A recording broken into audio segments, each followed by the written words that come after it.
will hear a man phoning to inquire about hotel information. First, you have some time to look at questions 1 to 4.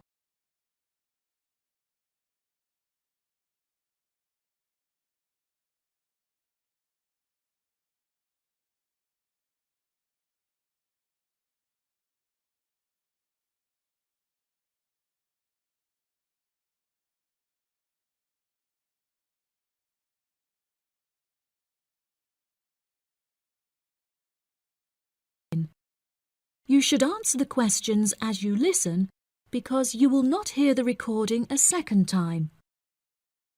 Listen carefully and answer questions 1 to 4. Good afternoon. You're through to reception at the Island Hotel in Crete. How may I help you today?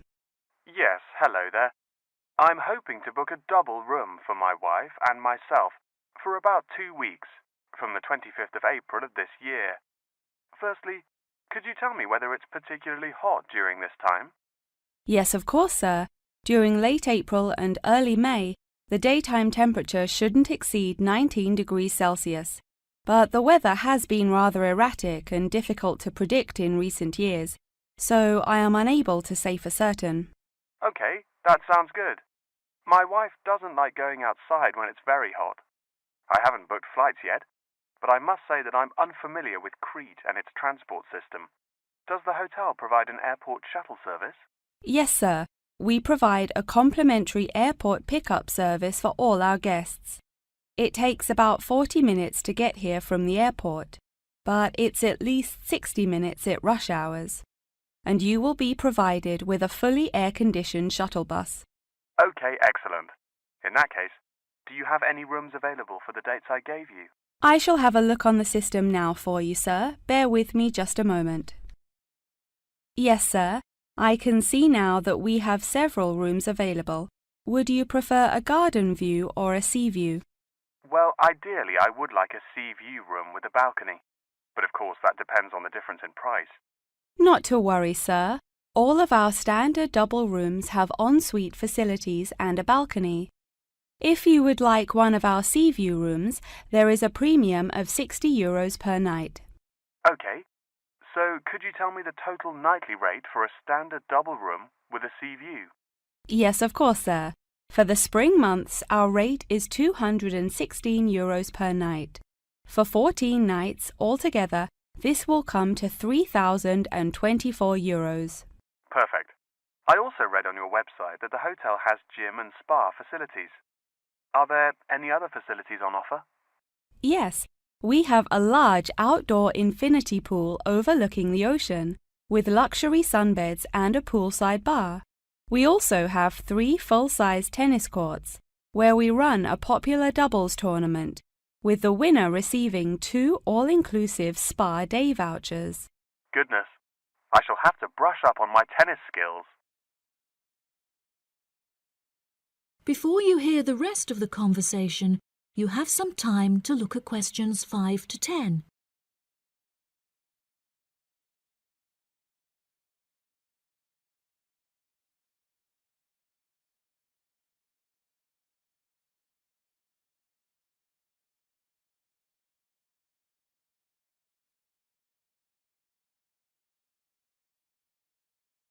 Now listen and answer questions 5 to 10. Are there any other activities organised by the hotel that we can partake in? It's just that it's our wedding anniversary on the 30th of June, and I would like to provide my wife with a perfect romantic getaway. I can assure you, sir, that your wife won't be disappointed. Ours is a 5-star resort, which is renowned for its luxury and beauty. In terms of activities, the hotel provides thrice-weekly entertainment. On Tuesdays, guests will take a minibus and partake in learning to cook succulent fish dishes with our Michelin-starred chef Enrique.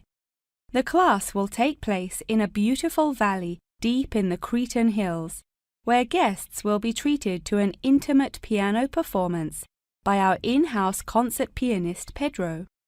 On Wednesdays, a select number of guests will be fortunate enough to explore the mountains by helicopter. before being transported to a tropical Cretan garden by shuttle bus. Finally, on Thursdays, after a fancy dinner, we provide a spectacular fireworks display, which guests can view from the comfort of a cable car. Oh, wow. That all sounds absolutely wonderful. I shall book the room now, and then I need to look at flights so as not to become extortionate. Would you like to take my details now or later? That is the end of part 1. You now have half a minute to check your answers.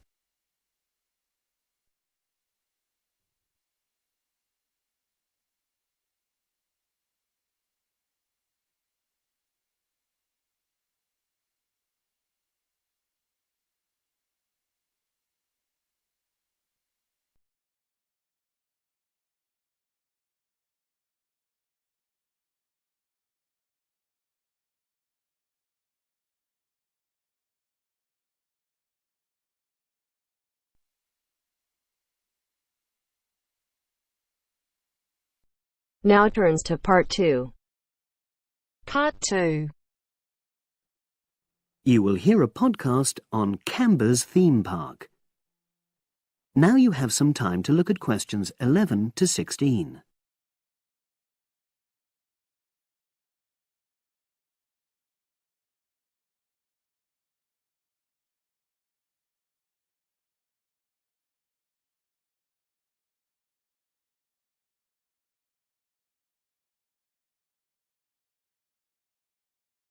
Now listen and answer questions 11 to 16.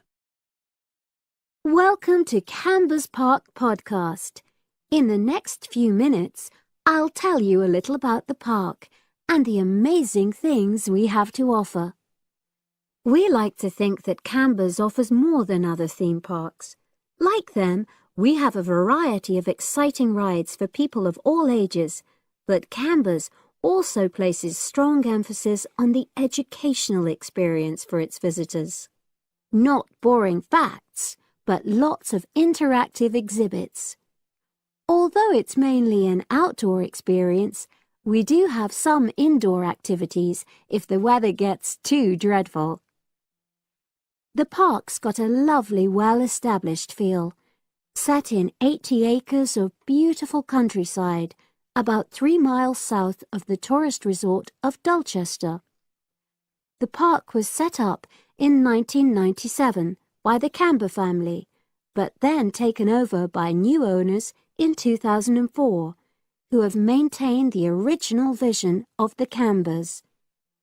It has lots of old trees, hundreds of flower beds, and a gorgeous lake.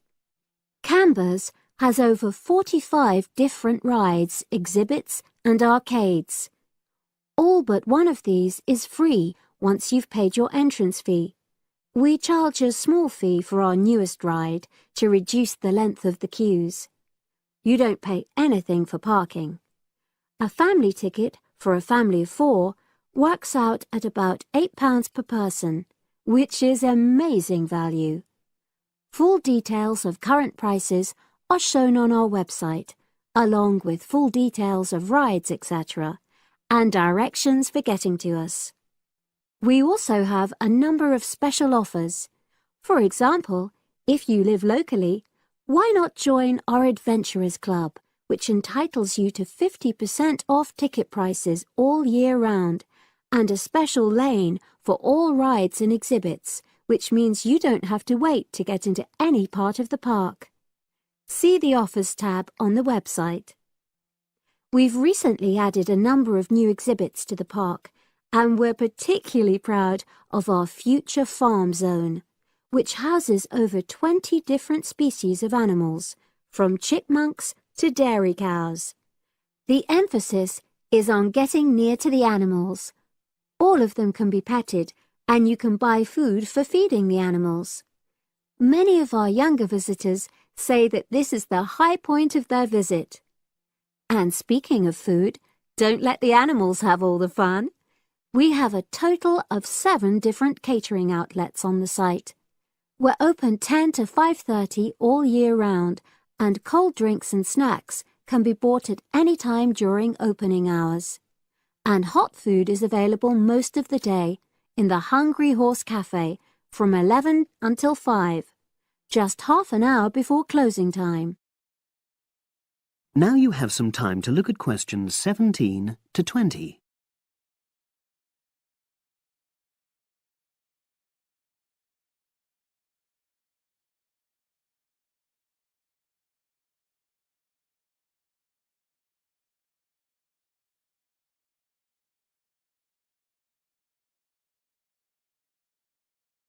Now listen and answer questions 17 to 20.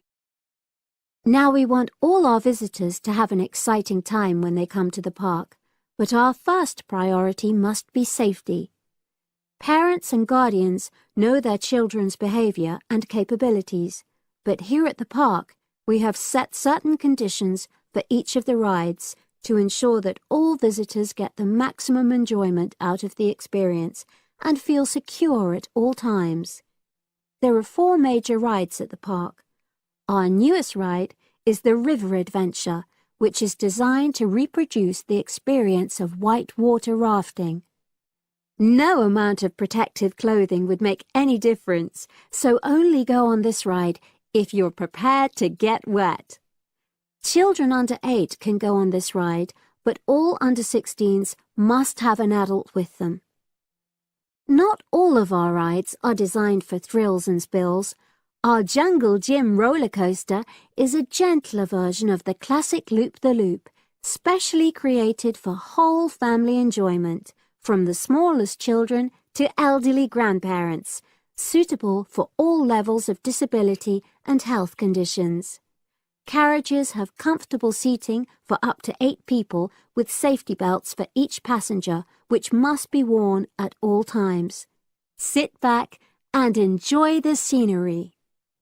One of the best established and most popular of Canberra's rides is the massive swoop slide. Whiz down the polished vertical slide 9 meters in height and scream to your heart's content. There are no age or height restrictions. Be careful though, you must have on long trousers so you won't get any speed burns.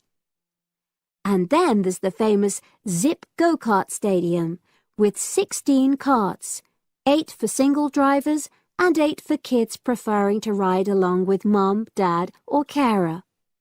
Take part in high-speed races in our specially designed Formula 1 style karts, but no bumping other karts, please. All riders must be above 1.2 meters because they have to be able to reach the pedals, even in the shared karts. Full details of all safety features are available on our website at www.camberspark.com. So come and make a day of it at Canberra's Theme Park.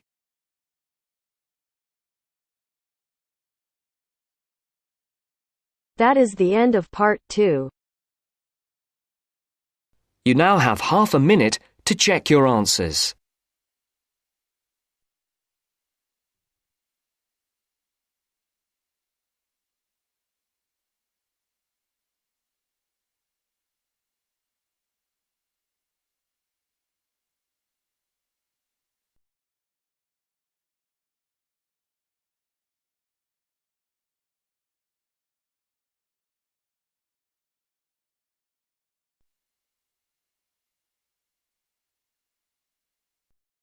Now turns to part 3. Part 3. You will hear a conversation between a professor and a student talking about taking a course. First, you have some time to look at questions 21 to 25.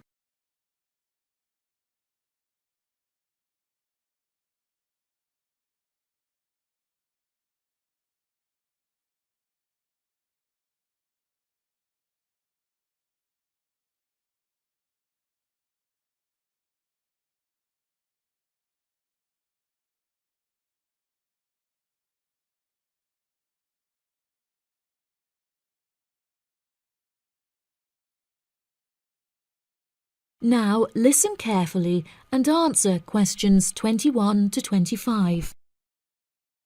Excuse me, Dr. Twain. May I speak with you for a minute? Of course, please come in.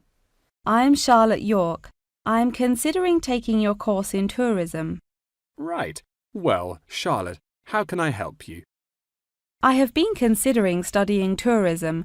However, it is such an important decision that I would like to seek some advice about it first. Would you mind answering some of my questions? Absolutely. Fire away. Well, I have been discussing courses with my parents, and they are concerned that I will not be able to get a well-paid job with a degree in tourism. The reason that I want to study the course is that I have a great interest in the subject, and I think I would really enjoy it. I believe the only way that I will enjoy my life is if I enjoy my career. Happiness is far more important than money, don't you think? Absolutely. I would much rather be happy and poor rather than rich and miserable. Money cannot buy you happiness. I'm glad you agree. You needn't worry about money, Charlotte. A large part of the tourism course is dedicated to teaching students how to manage finances, a skill that you can apply to your everyday life as well.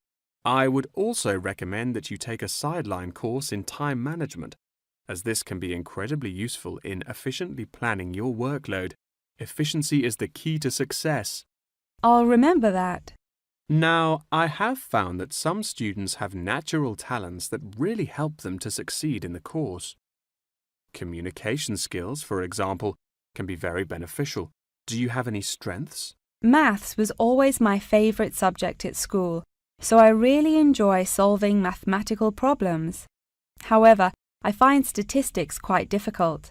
I have always been very capable and self-sufficient. I have a lot of confidence in my abilities and will take the initiative in situations without needing to depend on anyone else for their help. That's a really great quality to have and will be particularly useful if you choose to study tourism. That's great. I would recommend that you spend some of your time researching the course.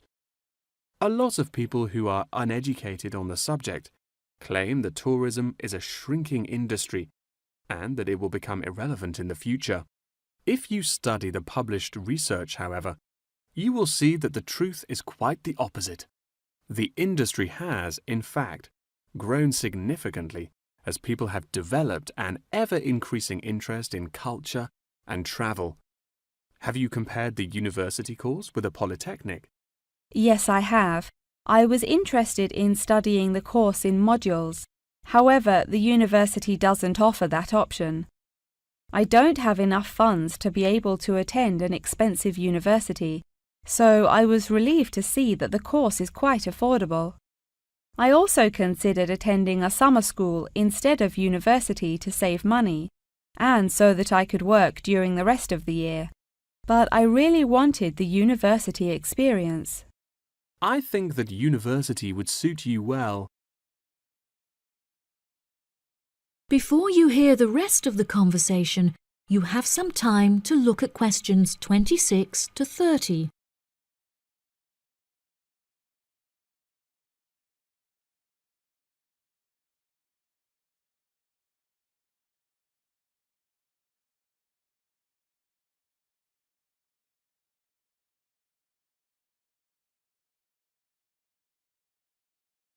Now listen and answer questions 26 to 30. Now, what about the courses? Are you interested in any of the other subjects on offer? I have looked at a few. I was interested in travel and business as it sounds similar to tourism. That is really worth learning. However, be aware that it is difficult and will demand a lot of your time. Okay, that's good to know. You might find that Japanese is an interesting course and it will teach you valuable skills in speaking the language. Personally, it's not bad and could be of some help, but not that much. Okay, Japanese. Got that. What about medical care? Well, if you have time, the course will teach you a lot about curing diseases and illnesses or dealing with injuries outside, although it's not essential. So, okay, if it's useful, I'll take it. If you enjoy using technology and are worried about fulfilling the entry requirements, computing is very relaxed about the skills that applicants must possess. I'm terrible with computers, so I'm not sure that I would enjoy that course. How about public relations? Yes, I would recommend that course. It would be related to entering the tourism industry, as it will educate you on how to approach clients and develop associations with them. That's great. Thank you so much for your help. That is the end of part 3. You now have half a minute to check your answers.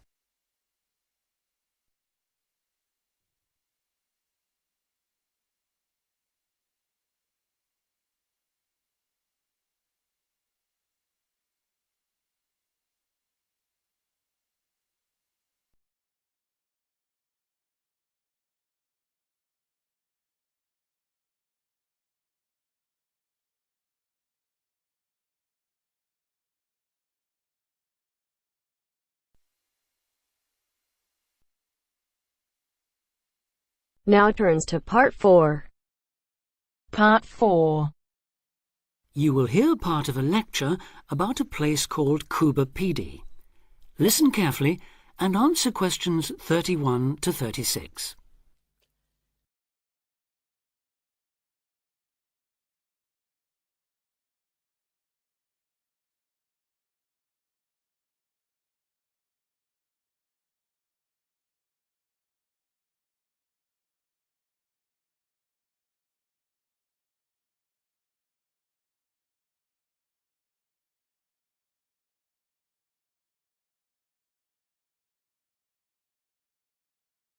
Listen carefully and answer questions 31 to 36. Good afternoon. Today, we're continuing this series of talks on the development of the Australian outback with a look at Cuba Pedy, the desert town of opal mines and underground living, which lies 860 kilometres north of Adelaide and 690 south of Alice Springs. The inaccessibility, harsh climate and almost total lack of water made it a highly unlikely place for human habitation. But that all started to change in 1915 with the discovery there of opals, the precious stones which seem to change colour according to their surroundings. Settlements were established following the First World War, when soldiers returning from the trenches of France brought with them the techniques of living below ground in dugouts. The depression of the 1920s and 30s led to many prospectors leaving, but the town boomed again in the late 1940s when shallow new opal fields were discovered, and immigrants from Europe arrived in large numbers after the Second World War. It must be remembered, though, just how hostile conditions were. Daytime summer temperatures reached well over 50 degrees centigrade, winter nights were bitterly cold, and dense dust storms regularly blanketed the town. To cope with this, more and more people began living in disused mines and purpose-built subterranean houses, where the temperature remains at a comfortable 25 degrees all year round, so that eventually around 70% of the town's inhabitants had made their homes beneath the surface. This led to the construction of hotels and even churches below ground, as well as an entire underground shopping centre, the only one in the world.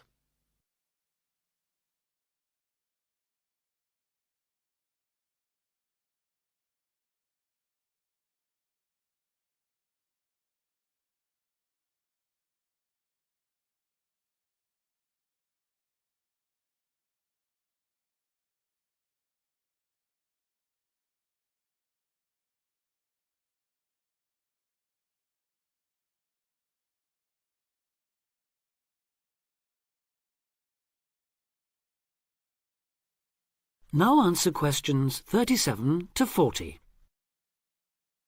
Perhaps not surprisingly, this has now led to the emergence of a secondary industry, tourism. increasing numbers of visitors come to see the tunnels and the caves with their ventilation shafts, the weird machines lying about in the town, and, just beyond it in the scorched red desert, the conical hills thrown up by the world's biggest opal mines. It's a logical stopping place for travellers too. The nearest town to Coober Pedy is Woomera, in the prohibited area once used for launching space rockets. But even that is an enormous distance away. Within the town itself, there are plenty of hotel rooms and a number of ethnic restaurants. Remember that Coober Pedy is one of the most multicultural places in Australia, with an estimated 45 nationalities represented, and its very own Opal Museum. A short distance from town, there's a section of the enormous barrier that runs thousands of kilometres across the country. The dingo fence, which is meant to keep these predatory wild dogs out of the sheep farming areas. Another attraction just outside town are the sets of various films made there, including Mad Max 3, as well as The Red Planet and Until the End of the World. Names that reflect the harshness of the terrain and temperatures there. The name Coober Pedy, incidentally, comes from an Aboriginal expression meaning white man's hole in the ground. Next, I'd like to go on to talk about Broken Hill, another mining town, but one that...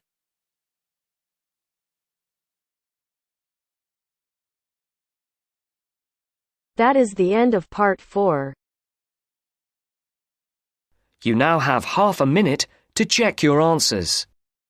Everything that you did, that you said, I don't think you understand what you're doing. And my heart's black and blue from the bruising. I feel like when I'm with you I'm losing. I feel like you think that this amusing. Sitting there gaslighting and confusing. Was it me? Is it me? Am I deluded? I'm the one who's always sorry, the conclusion. Even though I offer all of the solutions. I wish you loved me like I love you, it's stupid. When I'm alone with you I never feel lucid. I wish I wasn't struck by Cupid. I wish when I first saw you I knew this. When I'm with you I feel so useless. I feel diluted, my heart's been wounded. Silhouettes of you are like a taunt. Never really know just what you want. With you I don't ever feel calm. I can feel the sweat inside my palm. Play with me like cats and a string. You don't understand the pain it brings. You don't ever wanna give me wings. You don't ever wanna set me free. But if I lay down and I play